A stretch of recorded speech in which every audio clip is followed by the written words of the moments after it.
Okay, back after that commercial announcement. Little break. I'm just saying that this becomes, Western New York becomes a very strategic region for the French and the British, right?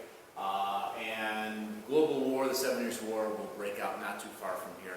The war that will ultimately, by 1763, evict the French government, although not the French people. Right? They will fall under British rule in British Canada. Yeah, the French are defeated along with their Native American allies. Most Native Americans either try to sit out that war or sided with the French. The English, who essentially wanted land, were seen as the enemy by most Native people, although not by most of the Haudenosaunee, who were a very powerful confederation at that time. So colonial society in America is, well, I feel like I already said this, right? Mining is the source of income, real source of income for the Spanish. They're not going to do the mining. Okay? They have forced Native American labor to do the mining. The King of Spain had really outlawed slavery, but he's far away, right? So the administrators, the landowners, those who claim they own the land, the Spanish, on this side of the Atlantic, would force Native Americans to do labor. It's not slavery, but since we're giving you Christianity, you have to pay for it, basically, right? So work 4 or 5 days a week as a slave. That's going to lead to malnutrition and death, right? It's not like, imagine if all the stuff you did, now suddenly you had to work 4 extra days a week, full-time 4 days a week, and still feed yourself, feed your family. Like, it's not possible, right? It's not like these people have extra time. There's extra food laying around to feed the Spanish and themselves. They have some of it shipped back to Europe. Right? So farming and ranching, these haciendas, these big plantations, the Encomienda system was, you're commended, you're going to do, again, this kind of part-time slavery in return for us teaching you Christianity. Some Native Americans in the Spanish world fell into debt peonage. Imagine if you owed your landlord, those of you who rent, maybe you live on campus at JCC, you owe the FSA or your landlord money, let's use JCC as an example, right? The only place you can shop is a JCC bookstore for food and everything. And you go there and you have the money, like, okay, we'll loan you the money. But you're never going to be able to pay it off. Just like, instead of paying us, you just work for us. But you fall deeper and deeper into debt every year. And essentially, it's forced labor, right? It's slavery by another name. Resistance, running away, right? Resistance, the best form of resistance is running away. Rebellions aren't going to work. Right? Slowing down things on the job, that actually can work. Right? That's always been a form of resistance for workers who feel exploited. Maybe even you get back at the boss by, I don't know, I'm not going to give you an answer. Slowing down the work. Even worse was slavery based upon racism. Slavery based upon this mental construction that somehow people who look different than oneself, than the so-called masters, are inferior, right? And using the Bible to justify that, using the Bible like, well, on the 7th day, God says you have to give your slaves rest. Okay? Therefore, God's okay with slavery. Wait a minute, it doesn't say that. It doesn't say that, right? People are always going to twist religious words to justify the positions they already hold. So the Portuguese are going to enact really a harsh form of slavery. They had already done this off the coast of Africa, by the way, sugar plantations there. Natives will resist, and they'll largely be replaced with slaves from Africa. So in a really perverse way of thinking, if I'm, this SOB right here, by the way, this is the French drawing. The French were always trying to make the Portuguese look worse than they were, but I'm not sure how you could actually do that. They actually were pretty bad. Beating this guy. There's no punishment to him for doing that. It's probably some minor infraction if this enslaved person even did anything. And henyo means, that's where we get the word engine. And to harvest sugar is just super difficult, right? Most of us have not seen sugar growing. You see, oh, it's just white stuff in a shaker. No, it comes out of stalks, like 8, 9 foot tall. It's hacked down with a machete, likely to cut your fingers or limbs off. It's ground, the juice comes out of it. It's like celery, right? But sweet. There's no juice in celery. Well, if you squeeze out enough, there is. And you got to boil it and all this type of complicated stuff. It's really dangerous and hard work. The Portuguese aren't going to do that. They use slave labor to do so. And look, a ton of sugar, I'm going to totally make up numbers. A ton of sugar might cost, you might get $1,000 profit for a ton of sugar, and to buy an enslaved person, transport that person from Africa and buy that person in the market in Americas, there's $1,000. So if I'm this dude and I can get you to produce $1,000 worth of sugar in whatever, it might take 6 months, I've already paid for you. So what if you die in a year, right? I've already made the profit.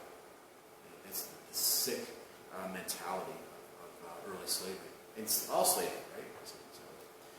So, perhaps less benign, but not because they were more altruistic, were the French, again, in Canada, where slavery didn't make sense. It wasn't that the French were anti-racist. The French did engage in the transatlantic slave trade. The French did enslave people of African origin and Native American origin, places like Louisiana and the Caribbean. But slavery didn't, on any large scale, didn't make sense in the frigid climate of Canada. So they're going to be more accommodating because they had to be. Right? Richard White, in a great monograph of history called The Middle Ground, writes about the Pays d'Anjou, right? Pays d'Anjou, this high land of the, well, kind of where I am, anyway, Western New York, pushing westward into the lower Great Lakes region, where the French, this way, and Native Americans had to accommodate one another. French are far from home. They're few in number. Native Americans had been beset by war and disease. They're weakened, and they needed to rely upon them.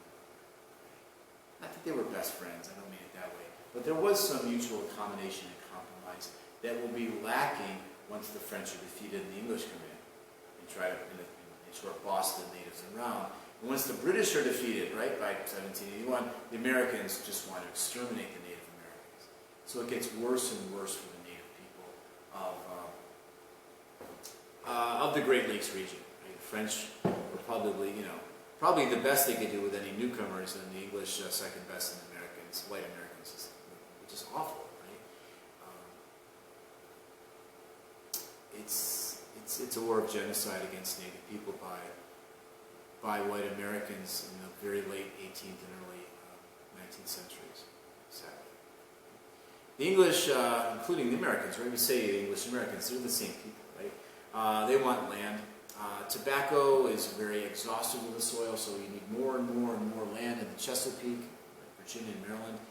The Pilgrims and so-called Puritans who end up in Massachusetts come with families. And actually, New England is a healthier climate than even Old England. People live longer, right? It's healthy. It's cold. Well, you actually don't get sick when it's cold. You get sick when you come inside and your nasal passages are all dried out, right? The cold doesn't make you sick, right? Food in my refrigerator doesn't spoil, at least not very quickly. So the Pilgrims, who were Calvinists from England, they were the separatists who were more radical, and their Puritan brethren, it's all the same group, okay? The more radical ones are Pilgrims, a little bit more moderate ones are Puritans. They were all wanted to get the hell out of England because they thought England was too Catholic. Like, wait a minute, I thought England was Anglican. I know, but to these people it was still too Catholic looking. It was the same buildings and same stained glass windows and some of the same statuary and Jesus on the cross and the Virgin Mary and all that stuff, right? Colorful vestments and music. They wanted what you have right now, kind of a boring lecture. Okay, just kidding. But they came with families, and more came. So the New Englanders, not all of whom were Pilgrims or Puritans, by the way. Some were very kind of licentious fisher men and women who got into trouble a lot. Anyway, they have large families, they want more land. So Native people are going to be pushed away from their home. Okay. I mentioned this at the outset. In the tobacco growing regions of the Chesapeake, African slaves will come to replace indentured servants by the late 1600s. Yes, those poor whites were just too much trouble once they got their freedom after 7 years, and darn it, they lived more than 7 years. I'm speaking like a merchant. By the way, the people who paid for... Look, if I'm a wealthy London merchant and I have land, I never go to my land in Virginia or Maryland. Are you kidding me? I'm not getting on a boat across the Atlantic. There's mosquitoes over there. It's crazy. I hire people to run my plantations in Virginia or Maryland, wherever I'm growing tobacco. I never go there. I just get the money. I'm an absentee landlord. But I'm going to send you poor white young men and women over there. For every one of you I send, I get 50 acres of land over there, and I get your labor for 7 years. And if I'm lucky, you're going to die 6 months and 11 days and, 6 years. Oh, I've got to slow down. 6 months. Oh, I'm totally saying it wrong. Oh my gosh. Okay, pause button, rewind, which I can do. 6 years, 11 months, and 20 days. Then I don't, get a new land, right? I got all your labor, I got all this profit, and you're done. But the poor whites start to live over there, okay? Which meant for some crass person like me back in 1680s, if I buy a person from Africa, I get him or whatever for life, and they get their children and their children's children, etc. Okay. Woo! I need a drink of water. Next topic in the chapter is actually Europeans moving into the Pacific.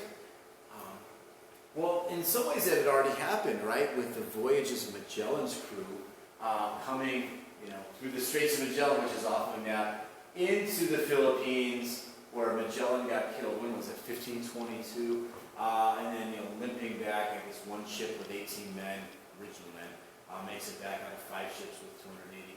So they'd already been in the Pacific. In fact, the Philippines, where Magellan died, trying to go around the world, was named after the king of Spain, King Philip, the son of Ferdinand and Isabella.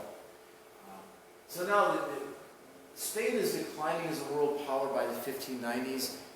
Spain tried to invade England in 1592 and failed. The Spanish Armada went.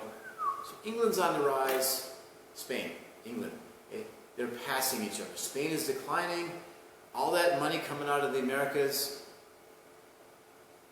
Well, I'm not going to say this. Miguel de Cervantes said it made the Spanish lazy at the time. Okay, like why work hard? Why invest? We get all this money coming out of the ground. Why should we do anything new? Right? Chase windmills. So Spain declines as world power as England and to some extent France are rising. And it really will be the British who move into this region, Oceania. I would say first, I know your authors will say, well, the Dutch were there, which was true, but it's the British who begin to claim this land. The indigenous people of Australia, New Zealand, Pacific Islands will suffer experiences similar to that of Native Americans, lacking immunity to disease. To their own diseases, yes, they had immunity, but not immunities to, I want to say European diseases, but actually James Cook's crew, by this time, 1780s, carries syphilis, which was a Native American disease, we think, to places like Hawaii. So these sailors were carrying all types of sexually transmitted diseases around the planet. Rather quickly, I mean, we're talking like within months, you can have STD traveling around the planet. So not quite like today when coronavirus can get on a plane and go from China to Europe to New York City in 12 hours, but pretty quick. Indigenous peoples of Australia were less settled. Why? Because the climate. Okay? The climate was not conducive to large-scale agriculture. You need intensive farming if you're going to build villages and towns and cities and urban environments with writing. If you don't have that, it'd be stupid. Why would you stop and try to build a city? There's no food. You have to keep wandering. You might be gathering and hunting and fishing. The indigenous people of Australia actually lived in balance with their environment, not to romanticize them too much, but they had to, or else they would have perished, right? So they had to live in balance with their environment. They were sophisticated in many ways, boat building. This photograph, by the way, there is no photography in the 1780s when the English arrived there. And this image perhaps is a bit problematic. We've debated taking this out. Because we don't want to portray Aboriginal people of Australia have always been looking like this, right? But this image probably taken sometime in the 1870s. This guy's carrying a weapon that will come back to you if you miss your targets. You can try again and again and again. I mean, that's more sophisticated than a lot of the English had no sense of aerodynamics in the 1780s. I mean, they're about ready to get around Europeans to inventing a hot air balloon. They didn't have a simple weapon. So they had their own type of sophistication. But the English aren't going to see it that way. Oh, they're cave people. They're still hunters-gatherers. We are superior to them. We can just take their land. In James Cook's ship's log, he said as they approached Australia, Aboriginal people kind of looked at the ships. There were 3 or 4 ships. And just tried to ignore that the Europeans were even showing up. And the British were like, why don't they come out and trade with us? We have all this stuff they don't have. Because the Aboriginal people just didn't want them there. The Maori of New Zealand actually came out and fought. So, speaking of fighting, the people of Hawaii actually really fought James Cook. In fact, killed him. He gets involved in a squabble. I've forgotten all the details, to be honest with you. A local political squabble where some native Hawaiians came aboard the ship and I think stole a sword. So he takes their canoes and he offends their chief. And then he goes ashore and they kill him and they probably ate him. So much for Cook's book. And the British are just enraged, like, we want our captain back. And some guy comes out in an outrigger canoe and gives them a package, and they open it up, and it's James Cook's hand. They knew it was his because they had a little tattoo on it. So they were really mad and just blew off their cannons at the shoreline of the major Hawaiian island, I think it was, or one of the Hawaiian islands. I memorized all of them. I've only been there once and sailed the waves. So here, James Cook, 1770s and 80s, early 70s, right? So they're going to claim Australia, or this Terra Nullius, the Dutch had written about, but now the British actually encounter. What the heck can we do with it, right? It's full of, it's got these cave people, so supposedly, right? What do we do? Actually, we can't farm either. It's too dry. We've not invented, like, hydraulic pumps yet. We'll send convicts there, right? So the poor of England get herded onto ships and sent off to Australia, which is a long journey. Wow. You can't even see it on one map there, right? And a lot of them die on the way, right? Poor English and, by the way, Irish. England had been conquering Ireland by this time. Look, you're just standing somewhere and not doing work. Oh, you must be a beggar, a pauper, a prostitute. Here, we're going to arrest you. The English just wanted to get rid of poor people and put them on these ships. And the ship captains were kind of paid up front. So, here's $10,000, sail this bunch of rabble to Australia. You get to keep whatever's left at the end of the journey. Well, hell, if I'm going to feed the people on the boat, right? Or at least feed them very well. I'm going to waste, the less I spend, the more I make. So it's just a tragedy, and it's not always based upon race or skin tone. Poor people who look like the ship's captains are going to be mistreated by the same captain. Finally, we get, well, not finally, eventually, I wasn't wrong, the English decide they can herd sheep there, and more free settlers start showing up. Really not a lot of English people and Europeans, and actually people from mainland Asia, until the later 19th century when gold is discovered. But that's a different chapter. Other islands, what's left? The Europeans try to, kind of gobble up what's left. For whaling ports, whaling was, look, you lit your home. Actually, you didn't light your home. You might have a candle burning for part of the night, but you're not going to stay up late and work. It's not worth it, right? You have to pay for oil. Oil came from whales. Why were these, Moby Dick, why were these whaling adventures? To kill the whale, to bring it somehow aboard the ship, to cut out the fat, to turn the fat into oil you could sell to people for lighting. And then we get kerosene. Then we get electricity. So whalers, missionaries, hey, here's another potential market. The Catholics got the Americas, well, maybe the Protestants can get, Oceania. It's mostly Protestant proselytization in these islands, well, with the exception of Tahiti, where the French go. British are going to move into Hawaii for a time. The Russians are actually moving into Hawaii for a time. Hawaii is going to be its own kingdom until 1898. Yes, missionaries and merchants. Again, spreading disease. Here we have an image by Paul Gauguin, a French impressionist artist in Tahiti. He liked to paint naked women, what can I say? All right. Okay, folks, that's going to bring me to an end for what I'm going to say, and instead of putting a video up here